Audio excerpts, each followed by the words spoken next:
We got back from Kentucky last week, and when we got back, winter wasn't too far behind and was ready to greet us back here at the farm. It's a good thing this didn't happen any sooner.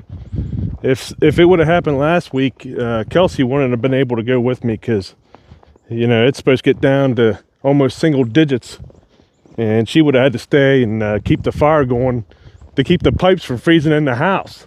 So right now I'm doing my walk of shame.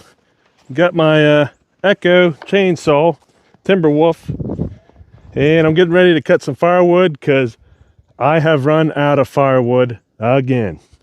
I thought after the past couple winters we had, I thought I had plenty cut and did not have enough cut. But the good thing is I do have this pile of wood here by the woodshed, and some of this is dry enough to burn here soon. I still got half a tote there by the house, and then probably at my parents', you know, where we normally get it, Dad said there's probably not quite a full tote, but that stuff doesn't seem to be burning too well anyway. I think this stuff will burn better, so we're just going to try to cut some of this up, and if I don't think we're going to have enough, well, then I can always go and buy some coal.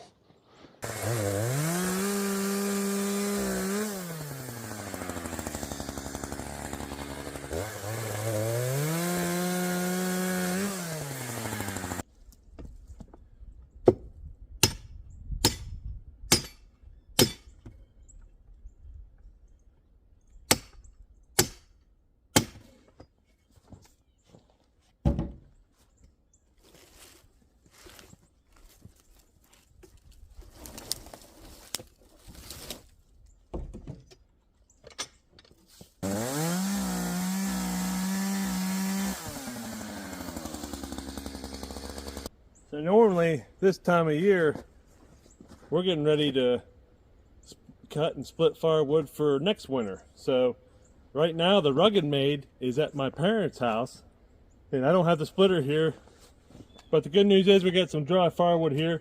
I'm just gonna have to do it the old-fashioned way.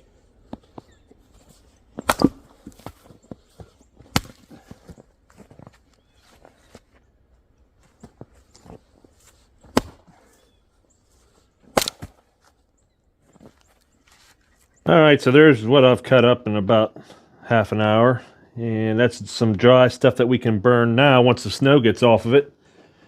And then over here, Osage orange right here, here's some of the stuff I've been splitting by hand. And then we have some firewood bundles that I put in feed bags, and I'll use them. And then hopefully we don't have to use my good firewood bundles over there, but that's always an option. So being out here splitting by hand makes me think of the good old days back when we first moved to this farm. And I'll tell you, I didn't have a clue what I was doing. I used to get chainsaws bound up all the time. I'd spend most of my time not cutting, but trying to get the chainsaw out of the log that I was cutting. And then it was a constant fight. I didn't season my firewood properly. And we were just always fighting, and the house wasn't insulated anyway, so we were always fighting to keep the house warm. And I was cutting firewood all winter, every winter. And this is actually the first time since fall that I've got the chainsaw out. So we've come a long ways, but we still got a ways to go. But this year, for the very first time, we've kept track of how much wood we've used. And right here, I'm sitting on my 13th tote for the whole winter. And so once I get to 15, 3 totes equal a cord. So that makes about 5 to 6 cords that I'm using for a winter. All right, so I'm heading up to my parents' house. I got the IBC tote there in the back. We're gonna go fill up an IBC tote full of firewood. And that'll burn, but it's not completely dry yet, so it's not going to burn super hot. So what I want to do is, while I'm up there at my parents', there's a local co-op up there that sells anthracite coal, and I'm going to buy some today. They sell Lehigh in 40-pound bags, I believe, and I'm going to pick up some bags because the only other thing you can do right now, if you don't have good hot burning firewood, and I did this for years, is I would go out and find standing dead trees. And my go-to for that was standing dead black locust trees. Because if you cut them down and cut them up and let them dry out from the snow and the rain and the ice for a day or two, they will burn hot. But right now it's 10 degrees outside, and I don't want to cut firewood right now. I want to wait till it warms up, and then we're going to get busy with it for next year. So yeah, I'm tapping out. I'm going to burn some coal. I will come by myself. Don't worry. If you want some gas, he's going to have some gas here or go to the gas station. All right, so I got 10 bags of coal here, and then another tote of firewood. That should get us through for a good while.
All right, so if I'm gonna burn coal, the first thing I gotta do is get this ash pan cleared out. That way we can shake this whenever we need, and there's plenty of airflow coming up from the bottom.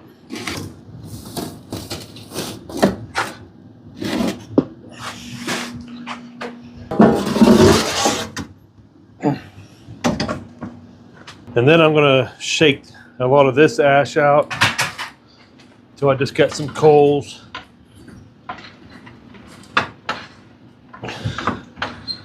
Because we need airflow.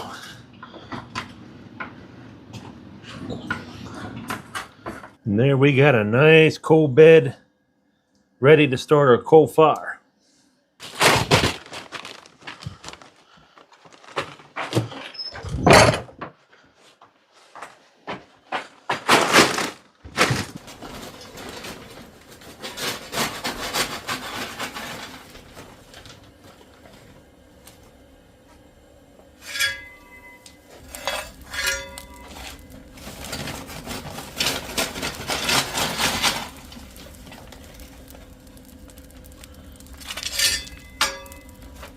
And pull out. Now we're blowing air from the bottom. See the blue flames? That means it's taking off. Alright, see it now? She's gaining, so I'm just going to keep adding until I'm even with this ledge right here. So that's going to take pretty much a whole bag, but we're going to be warm for a long time. And right there is a nice coal fire. So you can probably hear my coal crackling and popping back here, but we're going to be set up for a good while. And like I said, this happens almost every year. At the very end of winter, I got to scrounge up firewood, and I usually have to end up buying coal. I was hoping this year would be the year I didn't have to buy any, but there's always next year. the point is, over the years we've got better, and now we know exactly how much firewood it would take for a hard winter, because we've had a pretty cold, pretty snowy winter this year. So we're looking at about 15 to 18 totes. I think it could be less than that if we had good seasoned firewood, but at least we have an idea now. So hopefully this video lets you know, if you're struggling with firewood, that you're not the only one. I do too. But I want to thank everybody for coming along with me today, and we will see you in the next video. Thanks for watching. Hey friends, did you enjoy that last video? If you did, be sure to subscribe to the channel and hit that notification bell. That way you can get notified every time we post a video. And while you're there, be sure to check out our playlist and our store for some awesome farmhouse merch.